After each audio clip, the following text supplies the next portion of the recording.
gặp lại các bạn và tiếp tục review cho các bạn về thêm một dòng sản phẩm máy chính hãng. Đó là sản phẩm này, đó là hôm nay thì mình sẽ review cho các bạn, đó là máy cưa gỗ DWE561. Các bạn nghe mã thì các bạn có đoán ra được hãng nào không ta? Đây chính là hãng DeWalt. Đây là máy cưa gỗ của hãng DeWalt DWE561. Máy này có công suất là 1200W. Nó đang sử dụng đĩa cắt đó là 184mm và đĩa này, đây là chiếc đĩa đi kèm theo máy. Đĩa này là đĩa 184mm và có gồm 36 răng.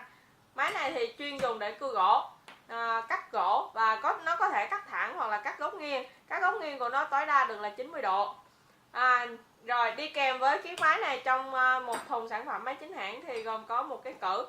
Đây là cái cử dùng để hỗ trợ chúng ta cắt được một cái sản phẩm gỗ mà nó thẳng và không bị nghiêng hoặc xéo qua bên này hoặc qua bên kia, nó được sản phẩm được chuẩn nhất.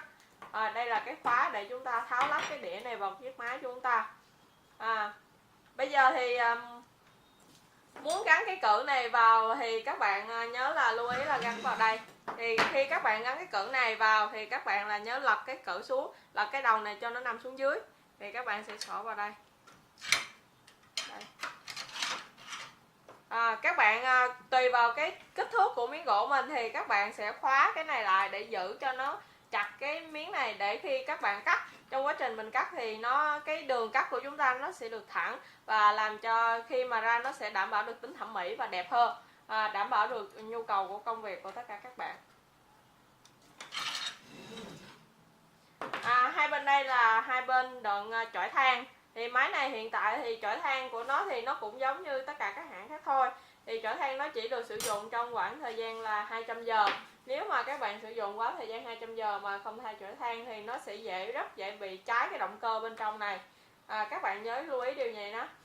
Nó được sử dụng với công tắc của nó là công tắc vô cấp. Sorry các bạn, là nó sử dụng công tắc là công tắc một cấp tốc độ. Khi các bạn bóp thì nó chỉ có một cấp tốc độ duy nhất thôi. Đây là cái nút mà chúng ta để khóa. Nếu mà khi chúng ta phải sử dụng trong thời gian dài thì các bạn không cần phải bóp liên tục, các bạn chỉ cần bóp một cái và nhấn nút này vào thì nó đã giữ, máy sẽ hoạt động và chạy liên tục trong quá trình làm việc của các bạn.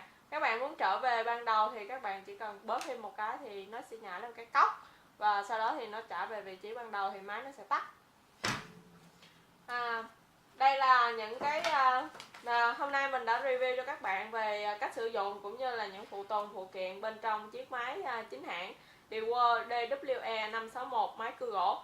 Nếu các bạn có quan tâm về sản phẩm hay có thắc mắc về sản phẩm thì cứ gọi vào số hotline là trên màn hình hoặc là số hotline 0888 571 179 để các bạn được tư vấn và hỗ trợ tốt nhất. Cảm ơn các bạn đã theo dõi video. Chào tất cả các bạn.